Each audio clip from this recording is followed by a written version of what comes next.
নমস্কার। ঠাকুরমা স্বামীজি গুরুদেবের শ্রীচরণে প্রণাম জানাই। আজ 18ই ফেব্রুয়ারি আমাদের এই বঙ্গভূমিতে আবির্ভূত হয়েছিলেন দুই দেবমানব। 1486 সালে নদিয়ার মায়াপুরে মিশ্র পরিবারে জন্মগ্রহণ করেন শ্রী চৈতন্য মহাপ্রভু। আবার 1836 সালে হুগলি জেলার কামারপুকুরে চট্টোপাধ্যায় পরিবারে জন্ম নেন শ্রী রামকৃষ্ণদেব। আজ সেই ঐতিহাসিক দিন, যেদিন বাংলার বুকে রচিত হয়েছিল এই ইতিহাস।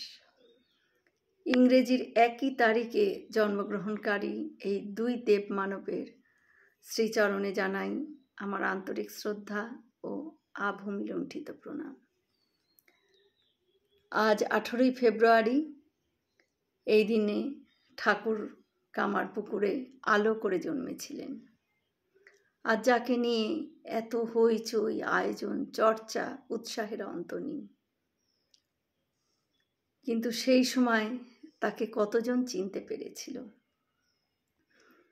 তিনি এলেন 5 টাকা মূল্যের দক্ষিণেশ্বরের মন্দিরের পূজারী ব্রাহ্মণ বেশে। তাকে চিনেছিলেন নরেন্দ্রনাথ, চিনেছিলেন কেশব সেন, গিরিশচন্দ্র ঘোষ, বলরাম বসু, আরও কেউ কেউ। কামারপুকুরের ওই দরিদ্র ব্রাহ্মণকে নিয়ে তারা সকলে অবাক, যার লেখাপড়ার বিন্দুমাত্র কিচ্ছু নেই। এই সব উচ্চশিক্ষিত তেজস্বী পুরুষেরা কেউই অল্পে বাধ্যতা স্বীকার করার পাত্র ছিলেন না। কিন্তু প্রায় অশিক্ষিত দরিদ্র এই মানুষটি পিঞ্জরাবদ্ধ করেছিলেন সমাজের তথাকথিত শিক্ষিত সমাজের এই সকল প্রতিনিধিদের। কঠিনকে এত সহজ করে, এত সুন্দর করে বলা, তা তারা কোনো দিনই দেখেননি এবং শোনেননি। তারা দেখে অভিভূত, বিস্ময়াবিষ্ট।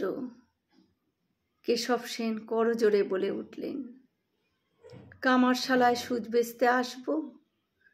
এত বড় আহম্মক আমি নই। কেন তার এই দ্বিধাগ্রস্ততা? কারণ ঠাকুর কেশবকে অনুরোধ করেছিলেন তার সামনে কিছু ধর্মকথা আলোচনা করার জন্য। ব্রিটিশ প্রধানত ভারতবর্ষে একটা কথাই তখন প্রচলিত ছিল। যখন কেশব বলেন, জগৎ শোনে। এমনকি রানী ভিক্টোরিয়াও কেশব সেনের বক্তৃতার অন্যতম ভক্ত ছিলেন। কিসের শক্তিতে কেশব তার এই উঁচু মাথাকে শ্রী রামকৃষ্ণের পায়ে সঁপে দিয়েছিলেন? পুরুষ সিংহ সংশয়ী নরেন্দ্রনাথের মুখে উচ্চারিত হয়েছিল, তস্মা তমেব শরণং মম দীনবন্ধু। এ শক্তির ঐশ্বর্য যার, সেই পরম ব্রহ্ম নারায়ণ স্বয়ং যখন এই ধরাতে তার লীলা দেখান, তখন তা বোঝার ক্ষমতা কজনেরই বা থাকে? জয় শ্রী রামকৃষ্ণ।